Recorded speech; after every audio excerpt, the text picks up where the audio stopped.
Behavioralism, Observable Behaviors and Factors that Influence Behavior by Alexandria, Megan, Michelle, and Molly.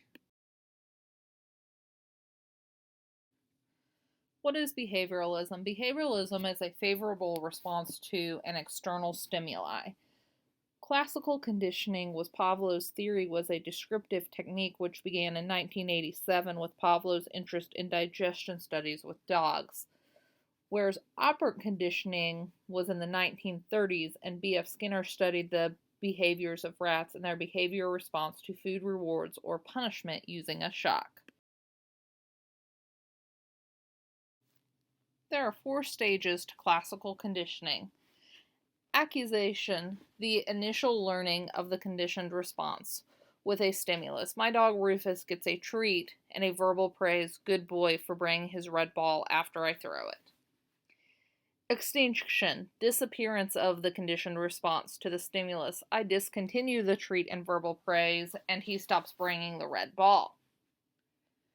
Generalization, the conditioned response may result with a similar stimulus. I tell Rufus to get the ball in the same excited tone as if praising him. Rufus will bring his red ball and green ball after I throw it. Discrimination. The conditioned response may result with one stimulus but not another. Rufus will not bring his cloth squeaky toy but will bring his toy ball for a treat.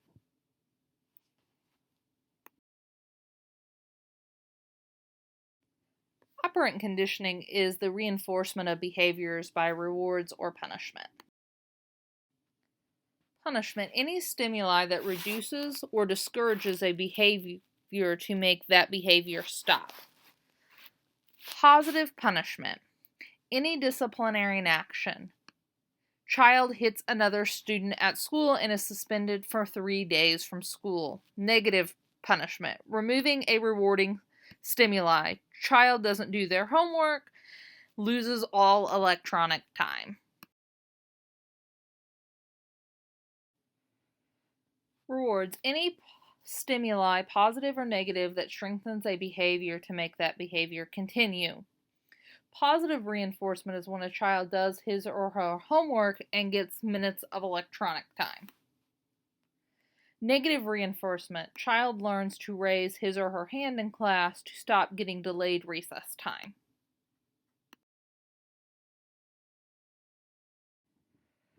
Punishment, any stimuli that reduces or discourages a behavior to make that behavior stop.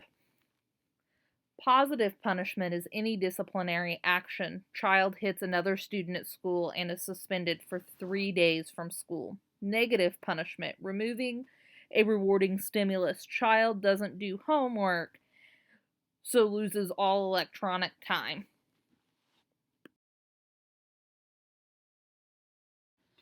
Strengths of behavioralism include that behavioralism is based on observable behaviors, can be measured, data is quantitative and scientific, can be reliably reproduced experimentally, and can be applied to all age groups and can be used in a variety of different practice settings.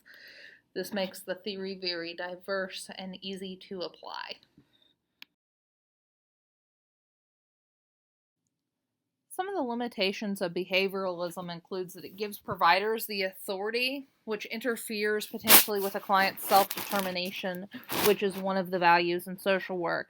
It focuses on current behavior and actions and fails to look into past history. Parts of this perspective ignore the social, cognitive, and emotional aspects of behavior. It focuses on micro level at the person functioning and neglects to include macro systems. It doesn't look at internal influences. Many of the experiments were performed on animals, which is a limitation because not everything in animals and people is consistent. One of the big differences being the use in language, which could affect the application of this theory. Practice settings that use behavioralism. Within the classroom setting, teachers place a high importance on enforcing appropriate behavior rather than inappropriate behavior.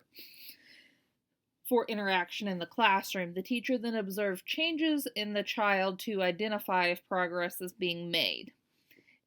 In the mental health profession, they apply behavioralism through CBT. CBT helps with addressing unhealthy or inaccurate thoughts. Practice with ASD clients is similar to behavioralism in the classrooms, except it is not a mentalist approach. Durham states behavior is dependent on stimulus response connections and that new behaviors are learned through mechanisms of stimulus discrimination reinforcement. Roles with diverse client systems. Since diversity has shifted drastically to extensive gender, culture, religious, and other identities, behavioralism as a concept is not as defined. Psychologists are still attempting to change their methods for various client systems since they must consider the identities that are beyond the person in front of them. Therefore, it is an always shifting concept, so therapists must learn how to understand their clients and what interventions are best utilized for them. The behaviors of a client are diverse according to their identity. So therapists must learn how to help their clients on their behavior identification. However, behavioralism can be applied for clients of all ages. It is a concept that psychologists can use that is easily understood for all age groups, especially through CBT.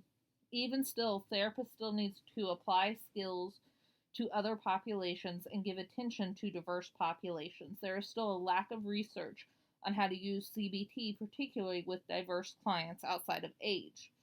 So therapists must research behaviors with differing cultures, genders, and other backgrounds to provide the best approach for each diverse group.